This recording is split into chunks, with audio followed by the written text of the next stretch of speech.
Today, we're going to go on a hunt.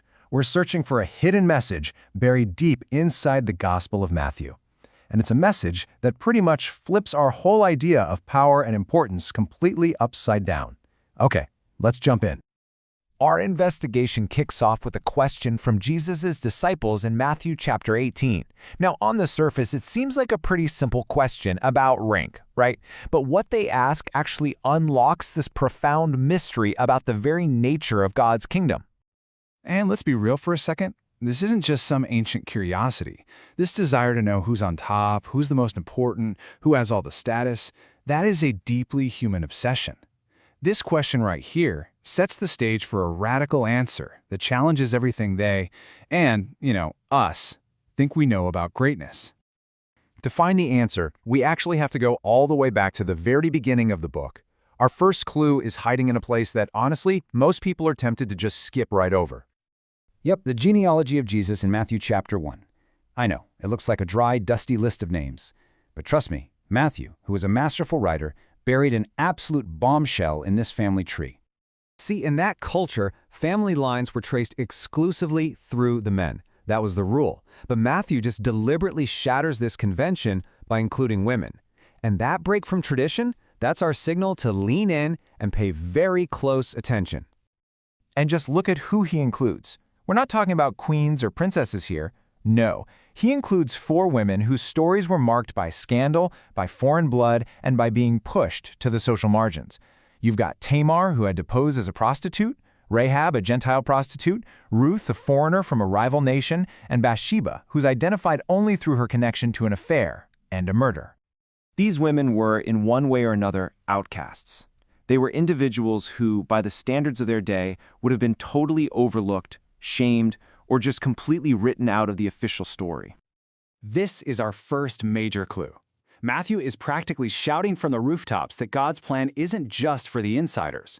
He deliberately works through and honors the very people society pushes to the margins. The story of salvation runs directly through the outcast. Now for our second clue, let's jump back to Matthew 18, right after the disciples ask their question.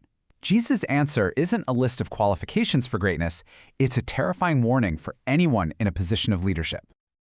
I mean, wow, this is some of the most intense language Jesus uses anywhere. He says that for anyone who causes one of these little ones, the vulnerable and the powerless, to stumble, a violent death would actually be better. This is a shocking statement about the value God places on them. Now, for his original audience, this kind of language would have immediately brought to mind a famous passage from the prophet Ezekiel. Jesus is tapping into a well-known critique of Israel's failed leaders, who are often described as corrupt shepherds of God's flock. And the contrast couldn't be more stark. The prophet Ezekiel describes these corrupt shepherds as leaders who feed themselves, who scatter the flock, who rule with harshness. But God's heart?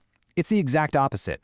God is the one who seeks the lost, rescues the scattered, and cares for the weak and injured. And that, right there, is our second clue. Okay, now it's time to put the pieces together. We have our 2 clues, and when we combine them, the hidden message of Matthew's gospel comes into sharp focus. So, what have we uncovered? Our first clue from the genealogy is that God's story is built on the lives of the outcast. Our second clue from the warning the shepherds is that God's fury is reserved for those who harm the vulnerable. You see the pattern here?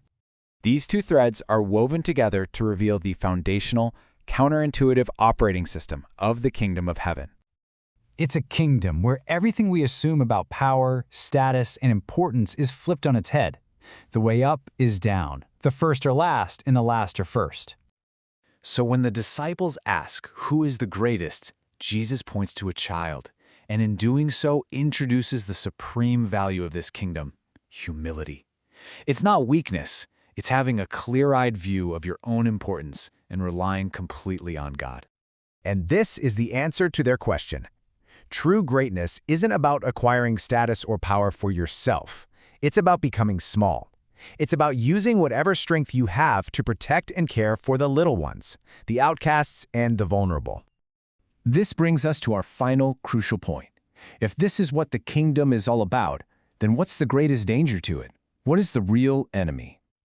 Remember Jesus' extreme language about cutting off a hand that causes you to sin? He wasn't being literal. He was pointing to a spiritual cancer so dangerous it has to be radically removed. So what is it?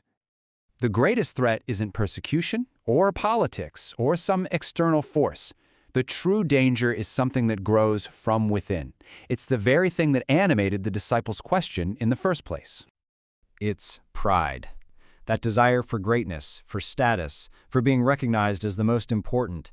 That is the great temptation that must be cut off at all costs. And why is it so dangerous? Because pride is the engine of the corrupt shepherd. It's what causes leaders to start feeding themselves instead of the flock, to see the little ones as unimportant, and to forget that God's heart is always with the outcast. The hidden message of Matthew, then, leaves us with a different question. It's not, how can I be great, but who are the overlooked and vulnerable people God has called me to protect and elevate? Because in seeing them, we find the true heart of the upside-down kingdom.